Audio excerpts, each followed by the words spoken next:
프랑스가 배신당했습니다. 35억 유로를 약속했던 손이 계약서를 찢어버렸습니다. 중동 최강의 부국이 프랑스에 등을 돌린 겁니다. 파리 방산업계는 패닉에 빠졌고 라팔 F5 프로그램 전체가 흔들리기 시작했습니다. 그런데 UAE가 프랑스를 버린 진짜 이유는 돈이 아니었습니다. 프랑스는 거액을 요구하면서도 정작 기술은 단 한 줄도 매주지 않으려 했습니다. UAE는 그 오만함에 등을 돌렸고 곧바로 다른 곳으로 시선을 옮겼습니다. 그 시선이 향한 곳이 어디인지 알게 됐을 때 유럽 방산업계 전체가 충격에 빠졌습니다. 프랑스가 수십 년간 공들여온 중동 시장의 핵심 고객이 아시아의 작은 나라가 만든 전투기를 보러 직접 날아갔기 때문입니다. 도대체 UAE가 프랑스를 버리고 찾아간 그 전투기는 무엇이고 한국은 어떻게 유럽의 심장부를 흔드는 자리에 올라서게 된 것일까요? 그리고 이것이 중동 방산 시장의 판도를 어떻게 바꿔놓을지 그 충격적인 이야기가 지금부터 시작됩니다. 이야기 시작에 앞서 구독, 좋아요, 그리고 한국 최고 댓글로 한국을 응원해주세요. 안녕하세요. 저는 알렉상드르 디부아입니다. 프랑스 국방부 산하 전략획득국에서 18년간 근무했으며 유럽과 중동을 잇는 방산협력 프로그램을 직접 설계하고 협상해온 전문가입니다. 현재는 독립방산 애널리스트로 활동하면서 유럽과 아시아 방산 시장의 흐름을 분석하고 있습니다. 저는 이 이야기를 남들보다 훨씬 가까운 곳에서 지켜봤습니다. UAE와 프랑스 사이의 협상이 어떻게 시작됐고 무엇 때문에 무너졌는지를 내부에서 목격한 사람 중 한 명이기 때문입니다. 그리고 그 협상이 결렬된 직후 UAE의 시선이 어디로 향했는지를 확인했을 때 저는 솔직히 당혹감을 감출 수 없었습니다. 한국이었습니다. 제가 방산업계에서 일해온 20년 가까운 세월 동안 한국은 제 레이더 안에 진지한 경쟁자로 잡힌 적이 없었습니다. 유럽의 전투기 강국들, 미국의 압도적인 플랫폼들, 그리고 러시아의 물량 공세 사이에서 한국은 기껏해야 부품을 조립하고 라이선스 생산을 하는 나라 정도로 인식됐습니다. 중동의 핵심 고객이 유럽을 등지고 한국을 찾아간다는 것은 제 직업적 경험으로는 상상하기 어려운 시나리오였습니다. 그래서 처음에는 단순한 정치적 제스처라고 생각했습니다. UAE가 프랑스를 압박하기 위해 한국 카드를 활용하는 것이라는 해석이 유럽 방산업계에서 지배적이었고 저도 그 해석에 동의했습니다.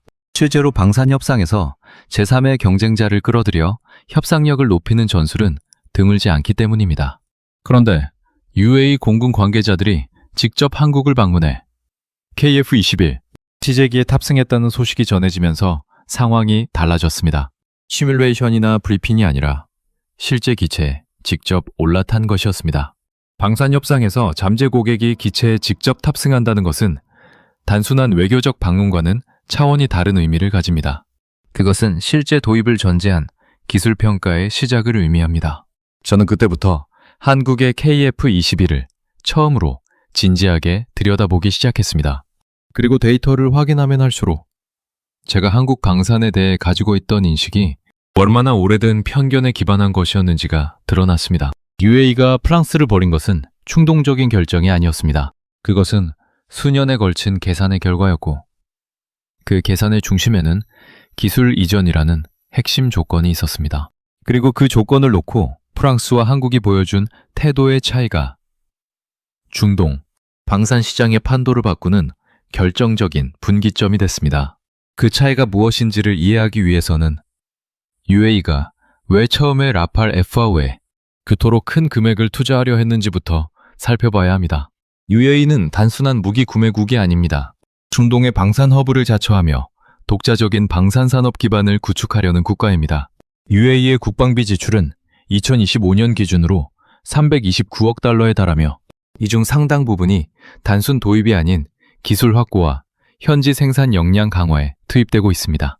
UAE가 라팔 F5 프로그램의 전체 개발비의 70%에 해당하는 35억 유로를 분담하겠다고 나선 것도 단순히 전투기를 사려는 것이 아니라 그 개발 과정에 참여함으로써 기술적 노하우를 흡수하려는 전략적 계산에서 나온 것이었습니다. 프랑스는 그 계산을 읽었지만 받아들이지 않았습니다. 거액의 투자를 받으면서도 핵심 기술에 대한 접근은 차단하겠다는 프랑스의 입장은 UAE 입장에서는 돈만 내고 아무것도 얻지 못하는 구조였습니다. 현지 기업의 생산 참여도, 소프트웨어, 개발 과정에 대한 이해도, 장기적인 기술 자립의 발판도 없는 조건이었습니다. UAE는 결국 협상 테이블을 떠났고 프랑스는 전체 개발 비용을 독자 부담해야 하는 재정적 압박에 직면했습니다.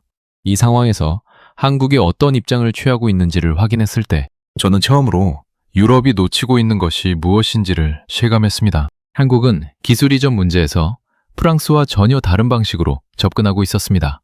그런데 그 방식이 단순히 더 많은 기술을 내주겠다는 것이 아니었습니다. 협상의 구조 자체를 다르게 설계하고 있었고 그 안에는 한국이 수십 년에 걸쳐 개발해온 방산 전략의 핵심이 담겨 있었습니다. 그것이 무엇인지는 KF21의 실제 성능 데이터를 먼저 확인하지 않고서는 이해하기 어렵습니다. 그 데이터를 처음 봤을 때 저는 수치 자체가 잘못된 것이라고 생각했습니다. 유럽의 동급 전투기와 비교했을 때 납득하기 어려운 부분들이 있었기 때문입니다. 그리고 그 의심을 풀어가는 과정에서 저는 한국이 세상에 보여주지 않은 것들이 훨씬 더 많다는 사실을 알게 됐습니다. 저는 KF21의 기술 사양 자료를 처음 받아든 순간 솔직히 큰 기대를 하지 않았습니다. 유럽 방산업계에서 한국의 전투기 개발 프로그램은 오랫동안 진지한 분석 대상이 아니었습니다. 아시아에서 독자 전투기를 개발하겠다고 나선 나라는 한국만이 아니었고 대부분의 프로그램이 초기 야심찬 목표와 달리 핵심 기술에서 외국 의존도를 줄이지 못한 채 사실상 반쪽짜리 결과물로 마무리된 전례가 있었기 때문입니다. 한국 역시 그 흐름에서 크게 벗어나지 않을 것이라는 인식이 유럽 방산 전문가들 사이에서 지배적이었습니다. 그런데 자료를 펼치는 순간부터 뭔가 달랐습니다. 제가 먼저 확인한 것은 레이더 시스템이었습니다. 전투기의 전투력을 결정하는 가장 핵심적인 요소 중 하나가 레이더이기 때문에 이 부분의 성능이 전체적인 기술 수준을 판단하는 기준이 됩니다. KF21에 탑재된 능동 미상배열 레이더의 재원을 확인했을 때 저는 처음에 자료 출처를 의심했습니다. 탐지거리와 동시 추적 표적수가 유럽의 동급 전투기들과 비교해 뒤처지지 않는 수준으로 기재돼 있었는데 이것이 실제라면 한국이 이 기술을 독자 개발했다는 사실 자체가 방산업계의 상식을 뒤흔드는 일이었습니다. 능동 미상배열 레이더는 개발 난도가 극히 높은 기술입니다. 단순히 전파를 발사하고 수신하는 것을 넘어서 수천 개의 송수신 모듈이 독립적으로 작동하면서 동시에 복수의 표적을 추적하고 전자전 교란에 저항하는 복잡한 시스템입니다. 유럽에서도 이 기술을 완전히 독자 개발한 나라는 손에 꼽히며 아시아에서는 사실상 전례가 없다시피 한 영역이었습니다. 일본이 이 기술을 확보하는데 수십 년이 걸렸고 그마저도 핵심 소프트웨어 부분에서는 외국 기술에 의존해야 했다는 것이 업계에서 잘 알려진 사실입니다. 그런데 한국은 그 레이더를 KF21에 탑재하는데 성공했습니다. 저는 이 부분을 한국 정부의 공식 시험평가 결과와 교차 검증했습니다. 한국방위사업청이 공개한 비행시험 결과 보고서에는 레이더 시스템의 탐지 성능이 목표 수치를 충족했다는 내용이 명시돼 있었고 이후 진행된 추가 시험에서도 동일한 결과가 반복적으로 확인됐습니다. 특히 전자전 교란 환경에서 탐지 성능이 기준치의 90% 이상을 유지했다는 수치는 실전 환경에서의 신뢰성이라는 측면에서 유럽 동급 기종들과 견주어도 손색이 없는 수준이었습니다. 저는 같은 자료를 2번 읽었습니다. 그리고 수치가 바뀌지 않는다는 것을 확인하고 나서야 이것이 홍보용 과장이 아니라는 결론을 받아들였습니다. 그런데 더 당혹스러운 것은 따로 있었습니다. 한국이 공개한 레이더 성능 수치가 실제 시험에서 측정된 값보다 보수적으로 기재되어 있다는 사실이었습니다. 방산 분야에서 이것은 매우 이례적인 일입니다. 대부분의 나라들은 수출 경쟁력을 높이기 위해 최적 조건의 수치를 앞세우는 경향이 있는데 한국은 반대 방향을 택하고 있었습니다. 실제 성능이 공개된 수치보다 높다는 것은 한국이 보여주지 않은 부분이 보여준 것보다 더 많다는 의미였습니다. UAE 공군 관계자들이 직접 한국을 방문해 시제기에 탑승하겠다고 나선 배경이 바로 여기에 있었습니다. 숫자만으로는 믿기 어려웠던 것입니다. 자료상의 수치가 실제 기체에서도 재현되는지를 직접 확인하고 싶었던 것이고 그것은 방산 도입 절차에서 기술 평가의 가장 핵심적인 단계입니다. UAE 방산 당국자들은 한국 항공우주 산업 시설을 방문해 KF-21 시제기를 직접 점검했고 일부 관계자는 시뮬레이터 탑승을 통해 조종 환경과 항공전자 시스템의 사용자 인터페이스까지 체험했습니다. 유럽 방산업계는 이 방문을 처음에 외교적 이벤트로 해석했습니다. 중동 국가들이 협상 카드를 다양화하기 위해 실제 도입, 의사 없이 여러 국가의 방산업체를 방문하는 것은 드문 일이 아니기 때문에 한국 방문 역시 그런 맥락에서 읽혔습니다. 프랑스 방산업계 내부에서도 UAE가 결국 라팔로 돌아올 것이라는 낙관론이 유지됐습니다. 수십 년간 쌓아온 운용 경험과 정비 네트워크, 그리고 기체 성능에서 한국의 신생 전투기가 라팔을 대체하기는 어렵다는 판단이었습니다. 그 판단이 흔들리기 시작한 것은 UAE의 기술 평가 결과가 내부적으로 공유되면서부터였습니다. 평가단이 확인한 KF-21의 실제 성능 중 특히 주목받은 것은 무장 통합 능력이었습니다. KF-21은 현재 운용 중인 공대공 미사일과 공대지, 정밀 유도 무기 외에 한국이 독자 개발한 중거리 공대공 미사일과 장거리 공배지, 순항 미사일을 통합하는 플랫폼으로 설계되어 있었습니다. 이것이 UAE에게 중요한 이유는 명확했습니다. 미국의 무기 체계를 도입할 경우 운용과 수출에 미국의 승인이 필요하지만 한국의 무장 체계는 그런 제약에서 자유롭기 때문입니다. 중동 분쟁 지역에서의 작전 자율성을 원하는 UAE 입장에서 이것은 단순한 기술적 우위를 넘어서는 전략적 가치였습니다. 저는 이 지점에서 한국이 의도적으로 설계한 무언가가 있다는 느낌을 받기 시작했습니다. KF-22대 성능 수치, 무장 통합 방식, 그리고 기술 이전 협상에서의 접근 방식이 하나의 일관된 전략 안에서 설계된 것처럼 맞물려 있었기 때문입니다. 그 전략의 윤곽을 파악하기 위해 저는 한국이 방산 수출에서 걸어온 경로를 처음부터 다시 추적하기 시작했습니다. 그 과정에서 제가 발견한 것은 한국이 유럽이 전혀 예상하지 못한 방식으로 중동 시장에 접근하고 있다는 사실이었습니다. 그리고 그 방식의 핵심에는 기술 이전이라는 카드가 있었는데 한국이 그것을 다루는 방식은 프랑스는 물론 미국과도 근본적으로 달랐습니다. 그 차이가 무엇인지를 이해하는 순간 왜 UAE가 프랑스를 버리고 한국을 선택할 가능성이 커지고 있는지가 선명하게 보이기 시작했습니다. 한국이 기술 이전 문제에서 프랑스와 다른 방식으로 접근하고 있다는 사실을 확인한 뒤 저는 그 차이의 실체를 파악하기 위해 한국의 방산 수출 계약 구조를 하나씩 분해해서 분석하기 시작했습니다.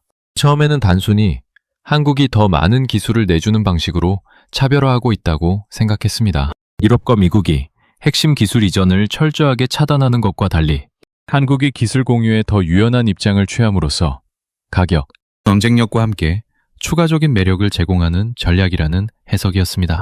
그런데 실제 계약 내용을 들여다보면 그 해석이 완전히 틀렸다는 것이 드러났습니다. 한국은 핵심 기술을 내주지 않았습니다. 그러면서도 상대방이 기술 협력에 실질적인 혜택을 얻었다고 느끼도록 협상 구조를 설계하고 있었습니다. 폴란드와의 계약이 그 구조를 가장 잘 보여주는 사례였습니다. 한국이 폴란드에 제안한 패키지는 전차와 자주포의 단순 납품이 아니었습니다. 폴란드 현지에 생산시설을 구축하고 폴란드 방산업체들이 부품 생산 공정에 참여하며 장기적인 유지보수 역량을 폴란드 자체적으로 갖출 수 있도록 지원하는 구조였습니다. 폴란드 입장에서는 무기를 사는 동시에 자국 방산산업의 기반을 강화하는 기회였고 그 가치가 단순한 가격 비교를 넘어서는 것이었습니다. 그러나 그 모든 협력 범위 안에서 소프트웨어와 핵심 설계는 한국이 계속 보유하는 조건이 유지됐습니다. 저는 이 구조를 처음 확인했을 때 솔직히 감탄했습니다.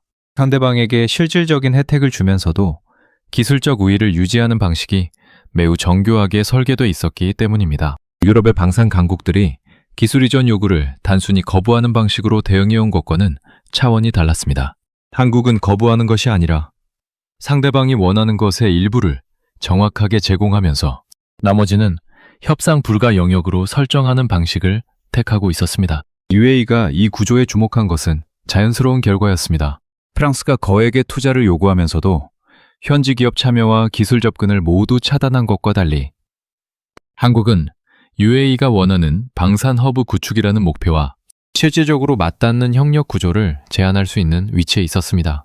UAE의 현지 방산업체들이 KF-21 관련 부품 생산에 참여하고 현지 정비 역량을 구축하며 장기적으로 중동 지역 내 운용 지원, 허브 역할을 맡는 구조가 논의되고 있다는 정보가 복수의 경로를 통해 확인됐습니다. 그런데 저는 이 협상 구조를 분석하면서 한 가지 의문이 생겼습니다. 한국이 이런 방식의 협력 구조를 제안할 수 있는 것은 기술적 우위가 충분히 확보되어 있기 때문입니다. 핵심 기술을 내주지 않아도 상대방이 계약을 선택할 만큼 성능이 압도적이어야 이 전략이 작동합니다. 그렇다면 KF-21이 실제로 그 수준의 성능을 갖추고 있는가 하는 질문이 남았고, 저는 그 답을 찾기 위해 기술평가 데이터를 더 깊이 파고들었습니다. KF-21의 설계 철학을 이해하려면 이 전투기가 왜 만들어졌는지부터 살펴봐야 합니다. 한국은 오랫동안 미국산 전투기를 운용해왔습니다. 그 과정에서 한국이 독자 개발한 중대형 미사일을 기체에 통합하려 할 때마다 미국의 승인 절차라는 벽에 부딪혔습니다. 자국 영토 방어를 위한 무장 체계를 자국 전투기에 탑재하는데 외국의 허가가 필요한 구조. 그 기술적 종속에서 벗어나는 것이 KF-21 개발의 핵심 동기 중 하나였습니다. 이 배경을 알면 KF-21의 설계가 왜 무장 통합 유연성에 특히 집중되어 있는지가 이해됩니다. KF-21은 현재 10개 이상의 무장 스테이션을 보유하고 있으며 한국이 독자 개발한 공대공 미사일과 공대지, 정밀 유도 무기를 포함해 다양한 무장 체계와의 통합이 설계 단계에서부터 반영되어 있습니다. 더 중요한 것은 이 통합 과정에서 외부의 승인이나 소프트웨어 업데이트 지원이 필요하지 않다는 점입니다.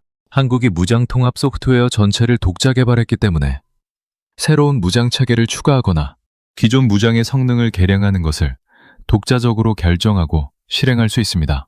UAE 입장에서 이것은 단순한 기술적 특성이 아니라 작전 자율성의 문제였습니다.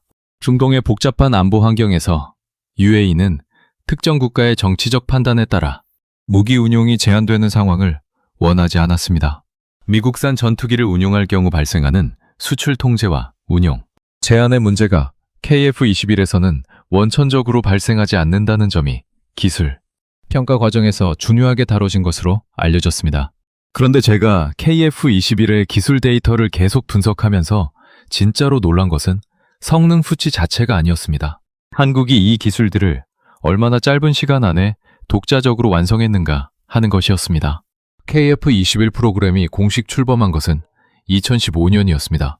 그로부터 7년 만에 시제기가 초도 비행에 성공했고 현재 양산 준비 단계에 있습니다. 유럽에서 동급의 전투기 개발 프로그램이 초도 비행까지 걸린 시간과 비교하면 한국의 개발 속도는 업계 평균을 크게 밑도는 기간이었습니다. 유로파이터 프로그램이 개념 설계에서 초도 비행까지 10년 이상이 걸렸고 그 과정에서 여러 국가의 기술과 자원이 투입됐다는 점을 감안하면 한국의 독자 개발 속도는 이례적인 것이었습니다. 유럽 방산업계에서는 이 속도 자체에 의구심을 품었습니다.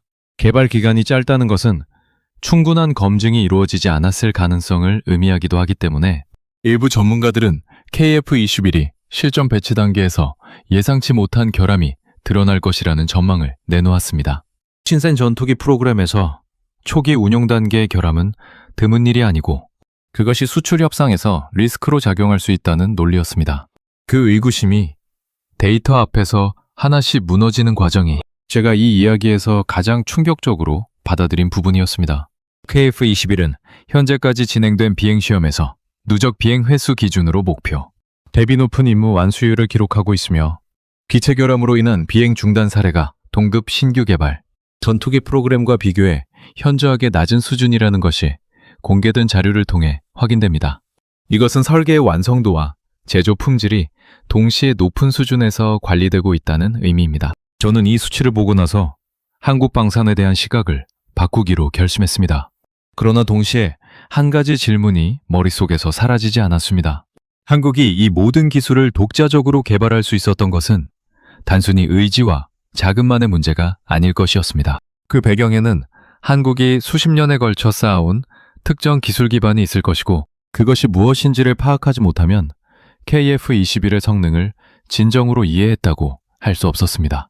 그 기반을 추적하기 시작했을 때 사우디아라비아가 왜 UAE보다 먼저 한국에 접근하기 시작했는지가 전혀 다른 맥락에서 이해되기 시작했습니다.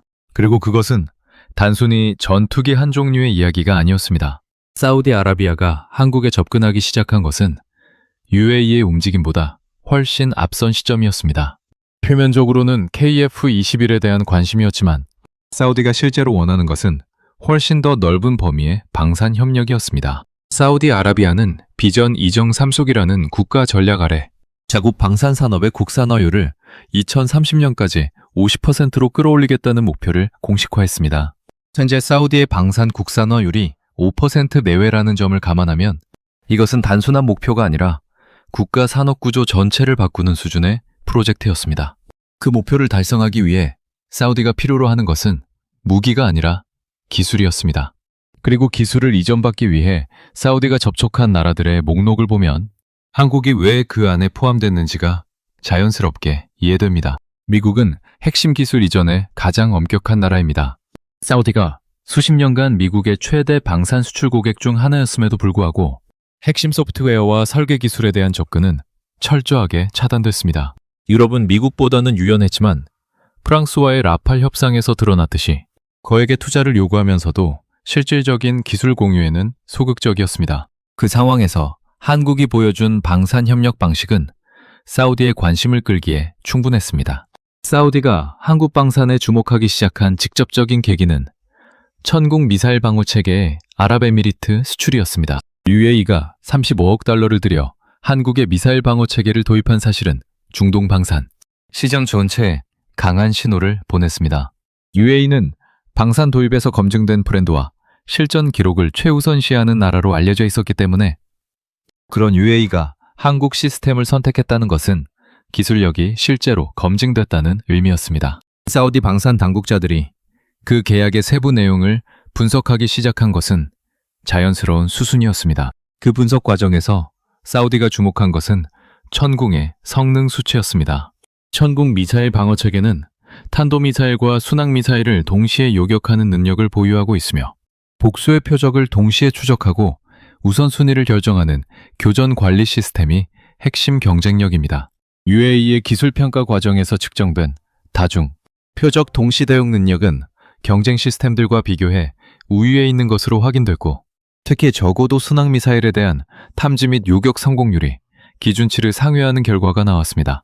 사우디 입장에서 이것은 단순한 숫자가 아니었습니다.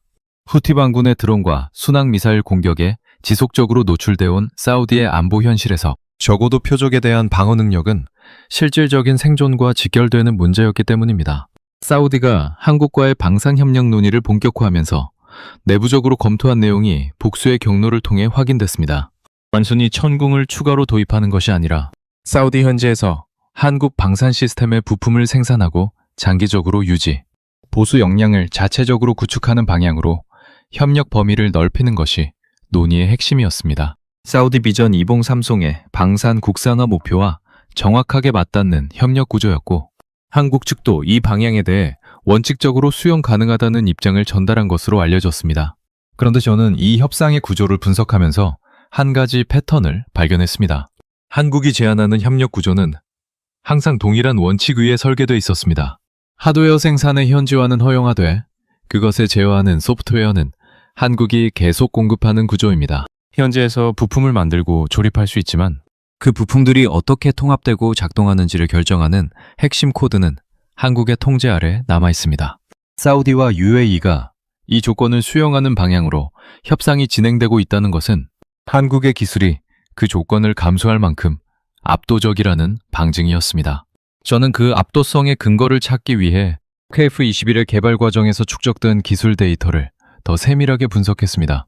KF-21 프로그램에서 한국이 달성한 국산화율 65%라는 수치는 단순히 부품의 몇 %를 국내에서 만들었는가의 문제가 아닙니다. 전투기의 핵심 성능을 결정하는 시스템들, 즉 레이더, 전자전 장비, 항공전자 통합 시스템, 무장관리 소프트웨어 등에서 독자 개발 비율이 높다는 것을 의미합니다. 이 항목들은 전투기의 두뇌에 해당하는 부분이기 때문에 이것들을 독자 개발했다는 것은 전투기의 핵심 성능을 외부 의존 없이 설계하고 개량할 수 있다는 것을 뜻합니다. 사우디가 이 부분에 집중한 것은 이유가 있었습니다. 사우디는 미국산 전투기를 운용하면서 자국이 원하는 방식으로 무장을 개량하거나 소프트웨어를 업데이트하는데 미국의 승인이 필요한 구조적 제약을 경험해왔습니다. 미국과의 동맹 관계가 안보의 근간이면서도 그 동맹이 만들어내는 기술적 종속이 방산 자립이라는 목표와 충돌하는 상황이었습니다. 한국의 방산 시스템은 그 제약에서 자유로웠고 동시에 기술 수준도 실전에서 검증되고 있었습니다. 그런데 저는 이 분석을 진행하면서 한 가지 사실이 계속 머릿속에서 떠나지 않았습니다. 한국이 이 모든 기술을 보유하면서도 세계가 그것을 제대로 인식하지 못했던 이유가 있었습니다. 한국은 의도적으로 자신의 기술 수준을 외부에 충분히 드러내지 않았습니다. 공개된 재원은 실제보다 보수적이었고 핵심 기술의 존재는 공식 발표보다 훨씬 늦게 외부에 알려졌습니다. 유럽 방산업계가 한국을 오랫동안 과소평가할 수 있었던 것은 한국 스스로가 그 과소평가를 용인해온 측면이 있었기 때문입니다. 왜 그랬는지를 이해하기 위해 저는 한국의 방산 개발 전략 전체를 다시 들여다봤습니다. 그 과정에서 저는 한국이 외부에 전혀 공개하지 않은 채 진행해온 특정 기술 개발 프로그램의 존재를 확인하게 됐습니다. 그것이 드러나는 순간 사우디와 UAE가 왜 유럽을 등지고 한국을 선택하는 방향으로 움직이고 있는지가 완전히 다른 층위에서 이해됐습니다. 그리고 동시에 유럽 방산업계가 왜 이 흐름을 사전에 전혀 예측하지 못했는지도 명확해졌습니다. 한국이 숨겨온 것은 단순한 기술이 아니었습니다. 그것은 중동 방산 시장의 판도를 바꿀 수 있는 전략적 카드였습니다. 한국이 외부에 공개하지 않은 채 진행해온 기술 개발 프로그램의 실체를 파악하기 위해 저는 한국방위사업청과 국방과학연구소가 공개한 중장기 연구개발 계획 문서들을 처음부터 다시 검토하기 시작했습니다. 공개 문서만으로는 한계가 있었지만 예산 흐름과 연구 인력 배치, 그리고 국제학술지에 게재된 논문들의 패턴을 교차 분석하는 방식으로 접근하면 어느 정도 윤곽을 잡을 수 있었습니다.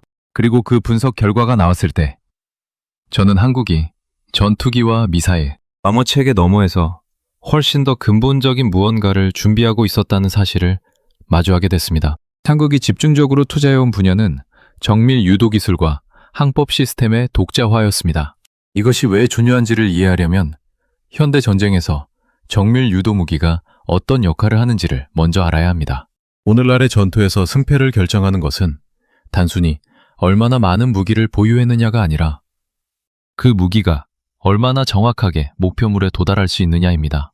그리고 그 정확도를 결정하는 핵심이 바로 유도 시스템과 항법 기술입니다. 미국이 GPS를 기반으로 한 정밀 유도 무기에서 오랫동안 압도적인 우위를 유지해온 것도 이 때문입니다. 그런데 GPS는 미국이 통제하는 시스템입니다. 미국은 유사시 특정 지역의 GPS 신호를 교란하거나 정밀도를 의도적으로 낮출 수 있는 능력을 보유하고 있습니다. 미국의 GPS에 의존하는 정밀 유도 무기를 운용하는 나라들은 결국 미국의 판단에 따라 자국 무기의 정확도가 달라질 수 있는 구조적 취약점을 안고 있습니다. 한국은 이 취약점을 오래전부터 인식하고 있었고 그에 대한 대응으로 독자적인 항법 기술 개발에 집중적인 투자를 해왔습니다. 한국이 개발한 독자 항법 시스템은 GPS 신호가 교란되거나 차단된 환경에서도 정밀 유도가 가능한 복합 항법 방식을 채택하고 있습니다.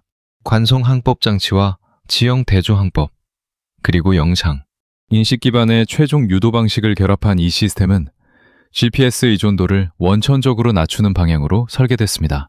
한국이 독자 개발한 장거리 공대지 순항 미사일에 이 항법 시스템이 탑재됐고 시험 과정에서 GPS 교란 환경에서도 목표 오차 범위가 수미터 이내로 유지되는 결과가 확인됐습니다. 저는 이 수치를 처음 봤을 때 측정 방식에 문제가 있는 것이 아닌가 하는 의구심이 들었습니다. GPS 교란 환경에서 수미터 이내의 정확도를 유지하는 것은 세계 최고 수준의 정밀 유도 기술을 보유한 나라들도 달성하기 어려운 기준이기 때문입니다. 동일한 조건에서 유럽의 동급 순항 미사일들이 기록하는 오차 범위와 비교했을 때 한국의 수치는 납득하기 어려운 수준이었습니다. 저는 복수의 경로를 통해 이 데이터를 검증했고 결과는 동일했습니다. 사우디아라비아가 한국의 이 기술에 주목한 이유가 바로 여기에 있었습니다.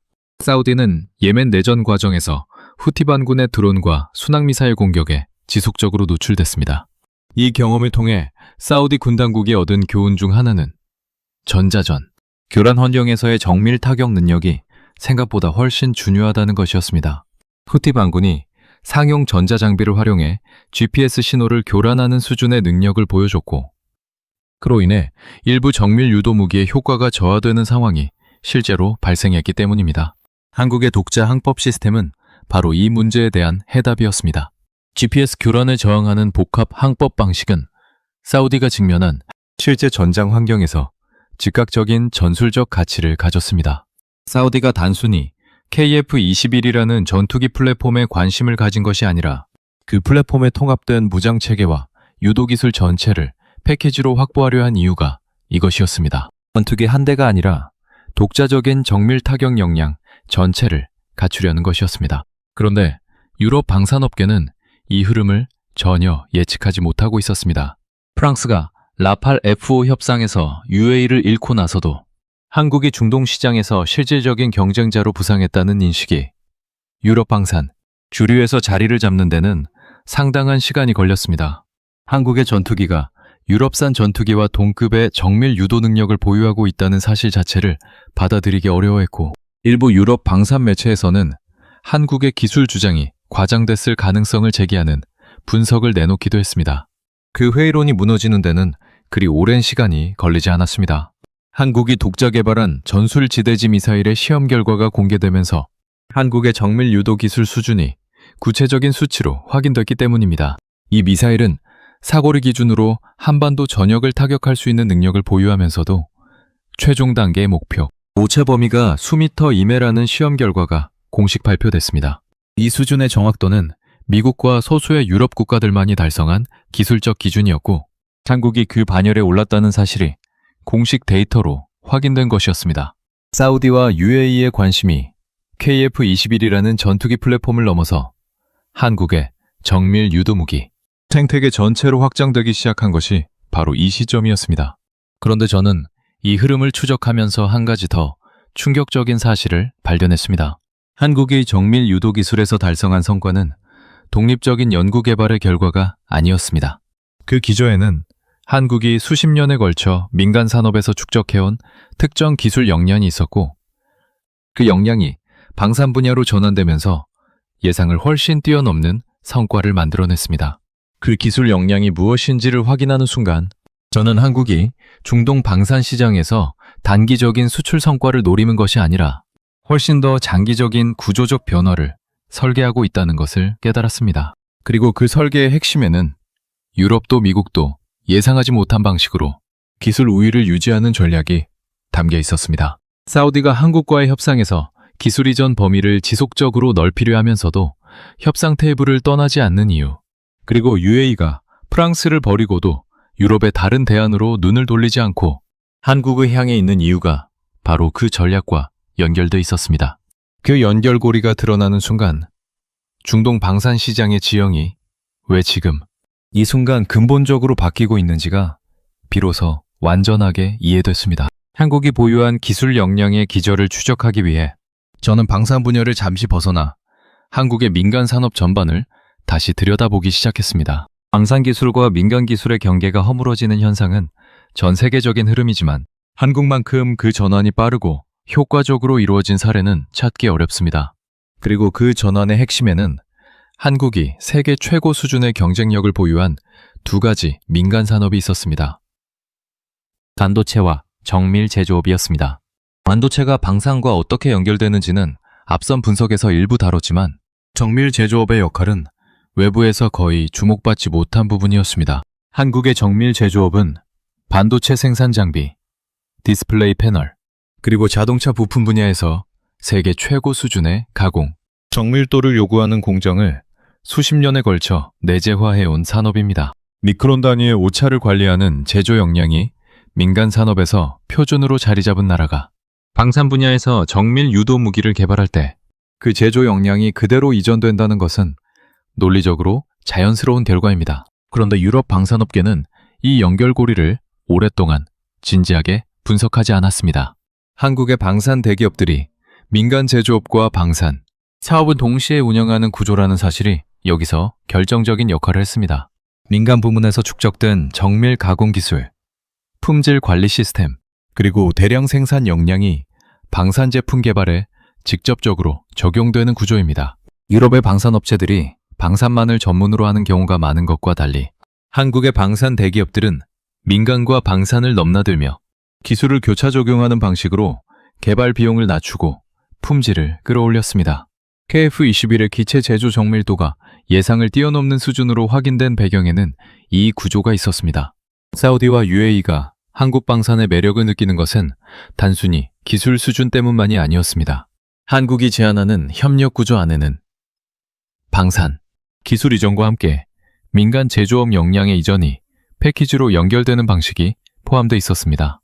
사우디가 비전 이정 삼성을 통해 달성하려는 방산 국산화 목표는 단순히 무기를 현지에서 조립하는 수준이 아니라 방산 산업을 뒷받침하는 제조업 기반 전체를 구축하는 것을 의미합니다. 한국은 그 기반을 함께 만들어가는 파트너로서의 역할을 제안하고 있었고, 이것은 미국이나 유럽이 제공하기 어려운 종류의 협력이었습니다.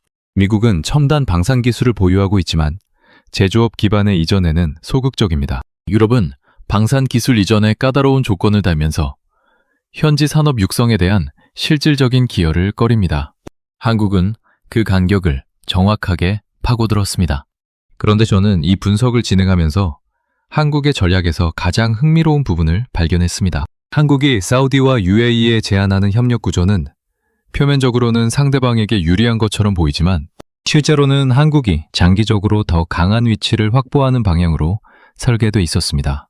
현지 생산 참여를 허용함으로써 상대방의 자립 의지를 충족시키면서도 핵심 소프트웨어와 유도 기술은 한국이 계속 공급하는 구조를 유지함으로써 장기적인 기술 의존 관계를 만들어내는 방식입니다. 무기를 팔고 끝나는 것이 아니라 무기를 운용하는 동안 계속해서 한국의 기술 지원이 필요한 생태계를 구축하는 전략이었습니다. 이것은 미국이 수십 년 동안 동맹국들에게 적용해온 방식과 구조적으로 동일했습니다. 그 전략을 한국이 중동 시장에서 실행하고 있다는 사실이 유럽 방산업계에 알려지기 시작했을 때 반응은 두 가지로 나뉘었습니다. 한쪽에서는 한국이 과대평가되고 있으며 실제 계약으로 이어지기까지는 넘어야 할 장벽이 많다는 회의론이 유지됐고, 다른 한쪽에서는 유럽이 중동 방산 시장에서 한국이라는 새로운 경쟁자의 부상을 진지하게 받아들여야 한다는 경계론이 제기됐습니다. 저는 그 시점에서 회의론 쪽에 가까웠습니다. 한국의 기술력이 예상보다 높다는 것은 인정했지만 중동 방산 시장에서 수십 년간 쌓아온 유럽의 네트워크와 신뢰관계를 단기간에 한국이 대체하기는 어렵다는 판단이었습니다. 방산 계약은 단순히 기술과 가격만의 문제가 아니라 정치적 관계와 외교적 신뢰, 그리고 오랜 운용 경험에서 비롯된 신뢰도가 복합적으로 작용하기 때문입니다. 그 판단이 흔들리기 시작한 것은 한국 정부의 외교 행보를 추적하면서부터였습니다. 한국은 방산 수출을 단순히 기업 차원의 거래로 접근하지 않았습니다. 정부가 직접 나서서 방산 협력을 양국 관계의 핵심 의제로 설정하는 방식, 즉 정부 주도의 방산 외교를 체계적으로 실행하고 있었습니다. 한국 대통령의 중동 순방에서 방산 협력을 주요 의제로 다루고 국방부 장관이 직접 잠재 고객국의 군 고위 관계자들과 접촉하며 당해사업청이 현지의 상설 협력 채널을 구축하는 방식으로 정부와 기업이 하나의 팀처럼 움직이고 있었습니다. 사우디아라비아와의 협력 논의가 빠르게 구체화되고 있는 배경에는 이 정부 주도 방산 외교의 역할이 컸습니다. 사우디 국방장관과 한국 측 카운터파트 사이의 접촉이 정례화됐고 양국 방산협력위원회가 구성돼 정기적으로 협력 범위를 확대하는 논의가 이루어지고 있다는 정보가 확인됐습니다. 이것은 단순한 기업 간 거래를 넘어서 국가 대 국가의 장기 파트너십으로 방산협력의 성격이 격상됐다는 의미였습니다. 저는 이 지점에서 유럽이 중동 방산 시장에서 한국을 과소평가해온 가장 큰 이유를 깨달았습니다. 유럽은 한국을 기술 수준으로만 평가했습니다. 기술이 충분하지 않다고 판단했기 때문에 한국이 중동 시장에서 경쟁자가 될 수 있다는 가능성 자체를 진지하게 검토하지 않았습니다.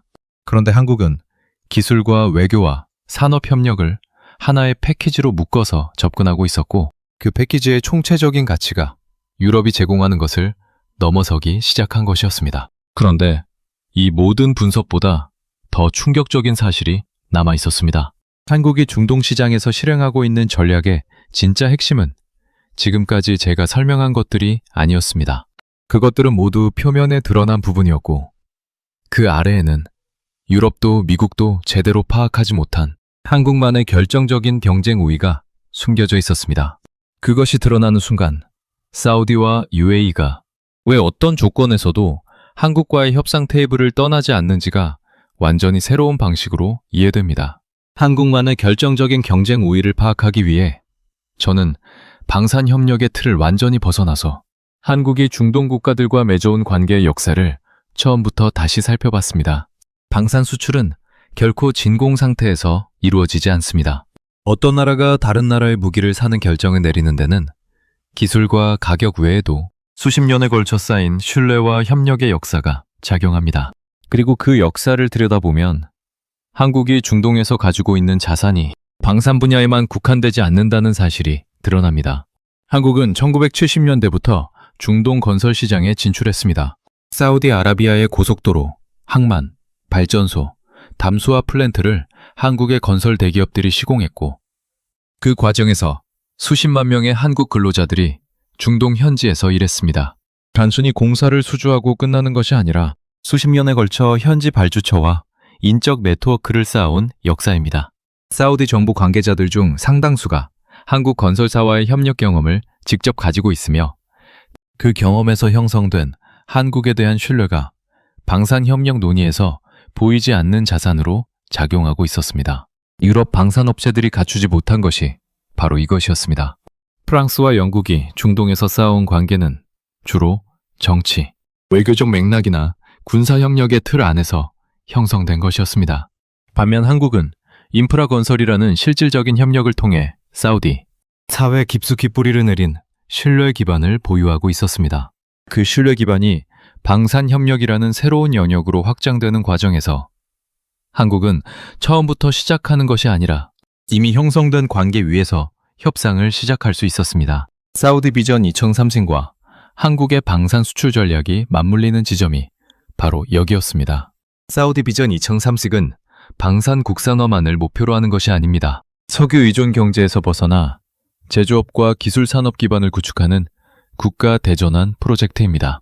그 맥락에서 한국은 방산 파트너인 동시에 산업화 과정의 모델 국가로 인식되고 있었습니다. 자원 빈국에서 출발해 세계적인 제조업 강국으로 성장한 한국의 경험이 석유, 부국에서 산업 다각화를 추진하는 사우디에게 참조할 만한 발전 경로로 받아들여지고 있다는 것입니다.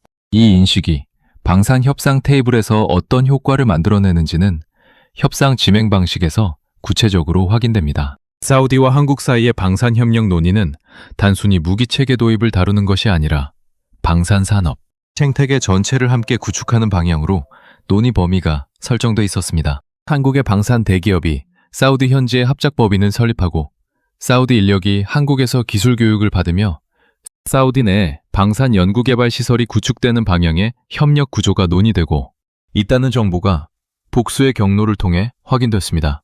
이것은 무기를 파는 것이 아니라 방산 산업을 함께 만드는 것이었습니다. 유럽 방산업계가 이 차이를 인식하기 시작한 것은 상당히 늦은 시점이었습니다. 한국이 중동에서 단순 수출국이 아닌 산업, 정력 파트너로 포지셔닝하고 있다는 사실이 유럽 방산 전문 매체들을 통해 분석되기 시작한 것은 이미 한국과 사우디 사이의 협력 구조가 상당히 구체화된 이후였습니다. 유럽이 뒤늦게 위기를 인식했지만 수십 년에 걸쳐 형성된 한국의 중동, 네트워크를 단기간에 따라잡기는 어려운 상황이었습니다.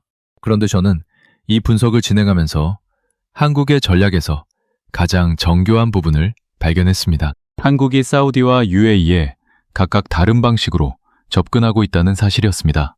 사우디에는 산업협력과 기술 이전을 결합한 장기 파트너십 모델을 제안하면서 UAE에는 중동 방산 허브라는 UAE의 자체적인 야망을 지원하는 방향의 협력 구조를 제안하고 있었습니다. 두 나라가 원하는 것이 다르다는 것을 정확하게 파악하고 각각에 맞는 협력 방식을 설계한 것입니다. UAE가 원하는 것은 사우디와 달랐습니다. UAE는 자국이 중동의 방산기술 허브가 되는 것을 목표로 하고 있습니다. 단순히 무기를 생산하는 것이 아니라 중동 지역 전체의 방산 수요를 UAE를 통해 충족시키는 구조를 만들고 싶어 합니다. 한국의 KF-21과 관련 무장체계가 UAE를 통해 중동, 다른 국가들에게 공급되는 구조가 논의됐다는 정보는 이 방향의 협력이 실제로 진행 중이라는 것을 시사했습니다. 한국 입장에서 이것은 UAE 한 나라와의 계약이 아니라 중동 전체 시장에 대한 접근 채널을 확보하는 것을 의미했습니다. 저는 이 구조를 파악하고 나서 한국이 중동 방산 시장에서 추구하는 최종 목표가 무엇인지를 비로소 이해했습니다. 개별 계약의 수출액을 늘리는 것이 아니라 중동 방산 시장의 공급망 구조 안에서 한국이 핵심적인 위치를 차지하는 것이 목표였습니다. 그 위치를 확보하면 개별 계약의 성패와 관계없이 중동 방산 시장이 성장하는 동안 한국의 기술과 부품이 지속적으로 필요한 구조가 만들어집니다. 그런데 이 전략이 실제로 작동하기 위해서는 한 가지 조건이 충족돼야 합니다. 한국의 기술이 대체 불가능한 수준이어야 한다는 것입니다. 대안이 있다면 협력 구조는 언제든지 해체될 수 있습니다. 한국이 그 대체 불가능성을 확보하기 위해 준비해온 최후의 카드가 무엇인지를 확인했을 때 저는 왜 사우디와 UAE가 유럽의 어떤 대안도 검토하지 않고 한국과의 협상을 지속하고 있는지를 완전히 이해하게 됐습니다. 그것은 KF-21도, 천궁도, 정밀 유도 기술도 아니었습니다. 그 모든 것을 가능하게 하는 더 근본적인 무언가였고 한국은 그것을 지금까지 세계 앞에 완전히 드러낸 적이 없었습니다. 한국이 세계 앞에 완전히 드러낸 적 없는 그 근본적인 무언가를 파악하기 위해 저는 한국의 방산 기술 개발 경로를 가장 밑바닥에서부터 다시 추적하기 시작했습니다. 전투기도, 미사일도, 잠수함도 결국은 그것을 만드는 산업 기반 위에서 존재합니다. 그 기반이 얼마나 깊고 넓은지가 방산 강국의 지속 가능성을 결정합니다. 한국이 중동 방산 시장에서 유럽과 미국을 상대로 경쟁할 수 있는 것은 표면에 드러난 개별 무기 체계의 성능 때문만이 아니었습니다. 그 무기들을 만들어내는 산업 생태계 전체의 깊이가 외부에서 인식하는 것보다 훨씬 두텁다는 것이 핵심이었습니다. 한국이 보유한 가장 결정적인 경쟁 우위는 방산 전용 반도체 설계 및 제조 역량이었습니다. 이것이 왜 방산의 판도를 바꾸는 카드인지를 이해하려면 현대 무기 체계에서 반도체가 차지하는 위치를 먼저 알아야 합니다. KF-21의 능동 미상 배열 레이더가 전자전 교란 환경에서 성능을 유지할 수 있는 것은 그 안에 탑재된 반도체가 극한 전자기 환경에서도 오작동 없이 작동하기 때문입니다. 천궁 미사일 방어 체계가 복수의 표적을 동시에 추적하고 요격 우선순위를 실시간으로 결정할 수 있는 것은 초당 수억, 원의 연산을 처리하는 고성능 반도체가 그 안에서 작동하기 때문입니다. 정밀 유도 무기가 GPS 교란 환경에서도 수미터 이내의 오차를 유지할 수 있는 것은 복합 항법, 데이터를 실시간으로 통합하는 반도체의 처리 능력 덕분입니다. 모든 것의 기저에 반도체가 있었습니다. 그리고 한국은 세계에서 가장 앞선 반도체 제조 역량을 보유한 나라 중 하나입니다. 민간 반도체 분야에서 한국이 달성한 초미세 공정 기술과 고대 역폭 메모리 설계 역량이 방산, 특화 반도체 개발에 그대로 적용됐을 때 어떤 결과가 나오는지를 세계는 제대로 예측하지 못했습니다. 민간 반도체와 방산용 반도체는 다른 영역이라는 인식이 지배적이었기 때문입니다. 그 인식이 틀렸다는 것을 한국이 증명하고 있었습니다. 한국국방과학연구소와 국내 반도체 대기업 사이의 공동 연구 프로그램이 공식화된 것은 수년 전이었지만 그 프로그램이 실제로 어떤 수준의 성과를 만들어냈는지는 외부에 거의 알려지지 않았습니다. 극한 온도와 강한 전자기 충격, 고고도 방사선 환경에서도 안정적으로 작동하는 방산, 특화 반도체를 설계하고 제조하는 역량이 실제로 구현됐다는 사실이 KF-21과 천궁의 성능 데이터를 통해 간접적으로 확인되고 있었습니다. 사우디와 UAE가 이 사실에 주목한 것은 순수하게 전략적인 판단에서였습니다. 중동 국가들이 방산 자립을 추구하는 과정에서 가장 넘기 어려운 장벽은 무기 체계의 설계가 아니라 그것을 구동하는 핵심 부품의 조달입니다. 설계 도면을 확보하더라도 그 설계를 실제로 구현할 부품을 독자적으로 조달할 수 없다면 진정한 의미의 방산 자립은 불가능합니다. 미국과 유럽이 방산 기술 이전의 까다로운 조건을 다는 것도 결국은 이 부품 공급망에 대한 통제권을 유지하기 위한 것입니다. 한국은 그 통제권을 스스로 보유하면서도 상대방에게 실질적인 협력의 혜택을 제공하는 방식을 설계했습니다. 한국이 사우디에 제안한 협력 구조 안에는 방산 특화 반도체의 공동 개발 가능성이 포함되어 있었습니다. 사우디 현지에 반도체 설계 역량을 구축하는 것을 지원하되 실제 제조는 한국의 생산 시설을 활용하는 구조입니다. 이것은 사우디가 반도체 설계 역량을 내재화하는 과정에서 한국의 제조 역량에 지속적으로 의존하는 관계가 형성된다는 것을 의미했습니다. 상대방의 역량을 키워주면서도 핵심 제조 공정은 한국이 유지하는 방식으로 장기적인 협력 관계를 구조적으로 고착시키는 전략이었습니다. 유럽 방산업계가 이 전략의 정교함을 인식했을 때는 이미 협상의 주도권이 한국으로 넘어간 상태였습니다. 프랑스가 라팔 F5 프로그램의 재정 위기를 수습하는 데 집중하는 동안 한국은 그 공백을 활용해 중동 방산 시장에서의 입지를 빠르게 넓혀가고 있었습니다. 유럽 방산업계 내부에서 한국의 부상을 경계하는 목소리가 높아지기 시작했고 일부 유럽 방산 매체에서는 아시아의 신흥 방산, 강국이 유럽의 전통적인 중동 시장을 잠식하고 있다는 분석 기사들이 쏟아지기 시작했습니다. 그 기사들의 논조는 공통적으로 한 가지 사실을 인정하고 있었습니다. 한국을 과소평가했다는 것이었습니다. 기술 수준도, 협상 전략도, 그리고 중동 시장에 대한 이해도도 유럽이 예상한 것보다 훨씬 높은 수준이었다는 평가가 유럽 방산 전문가들 사이에서 공개적으로 나오기 시작했습니다.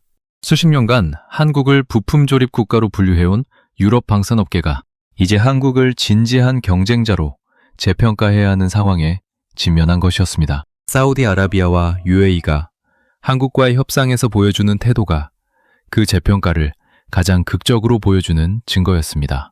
기술 이전 요구를 둘러싼 협상에서 두 나라 모두 한국이 제시하는 조건의 범위 안에서 합의점을 찾는 방향으로 움직이고 있었습니다. 한국이 절대 양보하지 않는 핵심 소프트웨어와 반도체 설계 영역을 건드리지 않으면서 그 외의 협력 범위를 최대화하는 방식으로 협상이 진행되고 있다는 것이 확인됐습니다. 이것은 한국이 협상의 경계선을 설정하고 상대방이 그 경계 안에서 움직이고 있다는 것을 의미했습니다. 접상의 주도권이 완전히 한국에게 있다는 뜻이었습니다.